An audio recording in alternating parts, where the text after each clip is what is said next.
Јас само ќе апелирам за трезвеност од страна на политичарите кои што веројатно се наоѓаат во незгодна ситуација. Јас сакам да соработувам со сите политички партии и со сите политичари. Доктор Филипче е навистина докажен неврохирург, еден од најдокажаните во Македонија и во неговата специјалност и генерално како лекар. Млад човек кој што ги знае сите детали во нашето здравство, заедно со останатите институции од здравството, заедно со мене како премиер и другите министри пред од економските ресори, имаме сериозна агенда која што ќе значи унапредување на квалитетот на здравството во Република Македонија, зголемување на платата на медицинскиот персонал и на специјалистите, но и обезбедување инструментариуми и севкупни услови за работење во здравството. Знаете дека врв на приоритетите на граѓаните е здравството и навистина вакви инсинуации или би ги нарекол глупости, навистина треба да бидат далеку.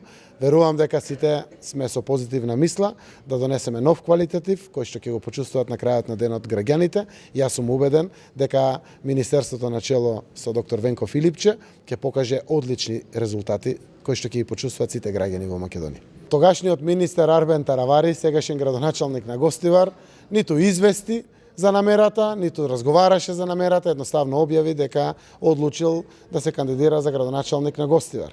Слободата на избор секако е право на секој граѓанин, но таа слобода на избор, без да разговараме, доведе до тоа да денеска еве Министерството за здравство по дефолт не следува на ниедна политичка партија. По дефолт не следува ниту на СДСМ, а не па на било која од другите помали партии.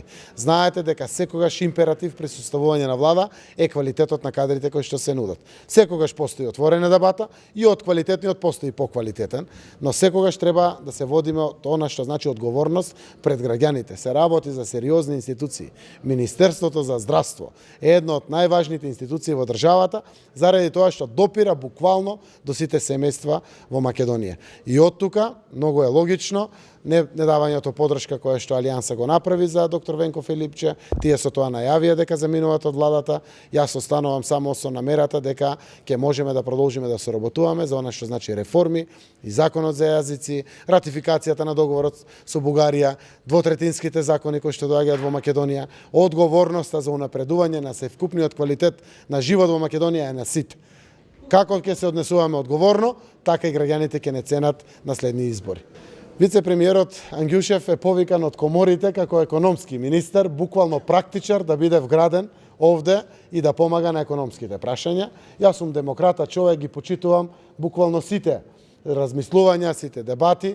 Ние немаме навлезено во суштина на разговори со Грција. Се надевам дека ќе навлеземе во суштината со конечно решение на овој проблем кој што Грција го има со нашето уставно име. Веројатно, варијаблите кои што се дискутираат на секаде по јавноста, си дозволил и вице-премиерот Ангјушев да ги коментира отворено, како што зборуваше за одредени имиња.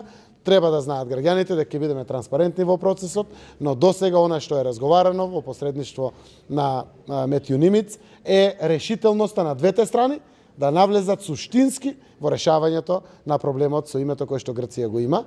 А јас верувам дека ќе се изнајде решение буквално на сите нивоа. Пред се помеѓу министрите за надворешни работи, помеѓу нас премиерите.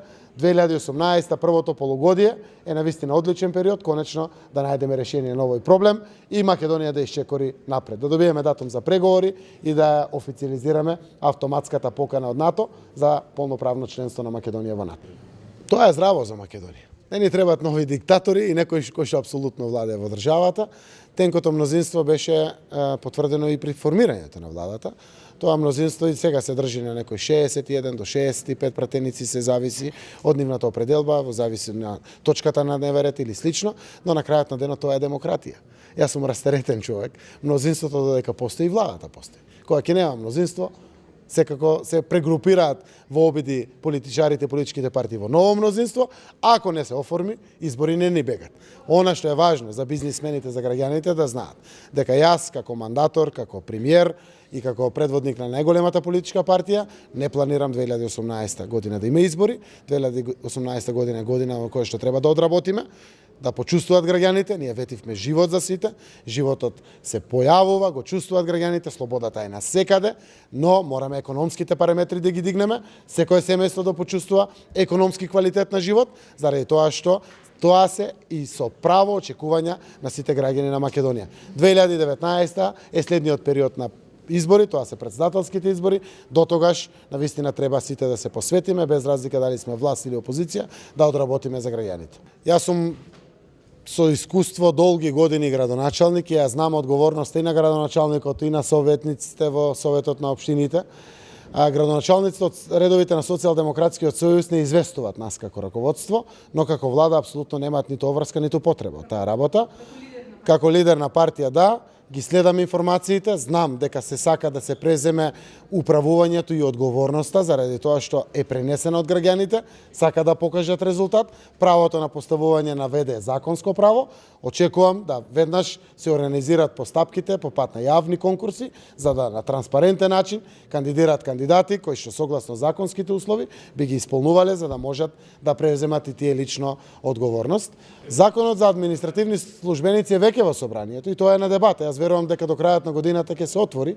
Овде за дел од критериумите се прават промени. Се прават промени посебно на овние цертификати кои што треба секој да ги обезбеди, а навистина не се неопходни. Ако се работи за позицијата застапник на Македонија пред судот за човекови права, да, 100% треба да знае англиски јазик и да го има цертификатот за англиски јазик. Но јас сум убеден дека тоа не треба да постои за сите институции.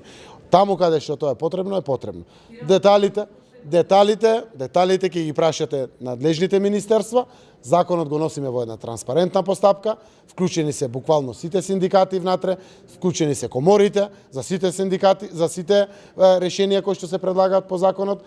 Се што правиме да го напредиме квалитетот на законодавството кое што ќе даде функционалност на сите институции во Република Македонија, без разлика дали се државни или се локални. Најавувам промена на законот за јавни комунални претпријатија, за комунални дејности, на законот за локална самоуправа и законот за отпад, заради решавање на депониите во Република Македонија. Тоа ќе премине под надлежност на Министерството за екологија, за конечно ги решиме сите депонии во државата.